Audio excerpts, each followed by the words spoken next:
یا بنیا اے بیٹے تمہیں تو آرام مل گئی، مگر یہ بوڑھا باپ ابھی زندہ ہے۔ اور بعض اکابر نے ذکر، بعض الاکابر، بعض بزرگ علماء نے، صاحب مقاتل نے یہ لکھا ہے، ان الحسین علیہ السلام لما را بنفسہی علی جسد ولدہ، جب امام حسین نے اپنے آپ کو علی اکبر کے جسم کے اوپر ڈال دیا تو حالت غیر ہو گئی، اور ایسا لگ رہا تھا جیسے انتظار کا وقت ہے اور حسین کی روح نکلنے والی ہے۔ یہ ایسا منظر تھا، قالوا خرجت زینب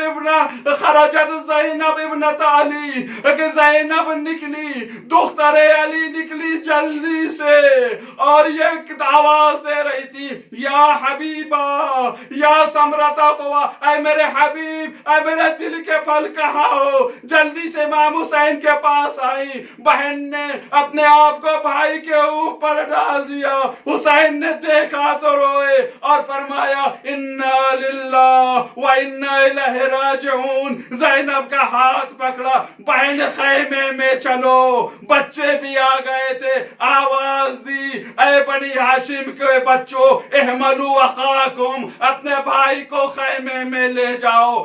بچے علی اکبر کے لاش کو لے کر خیمے میں آئے، حسین زینب کو لے کر خیمے میں آ گئے۔ میرا دل چاہتا عرض کروں مولا، بہن کو خیمے میں پہنچا دیا، شام غریب آ گئی، زینب خیمے سے نکلی، کون ہے جو دوبارہ زینب کو خیمے میں پہنچائے؟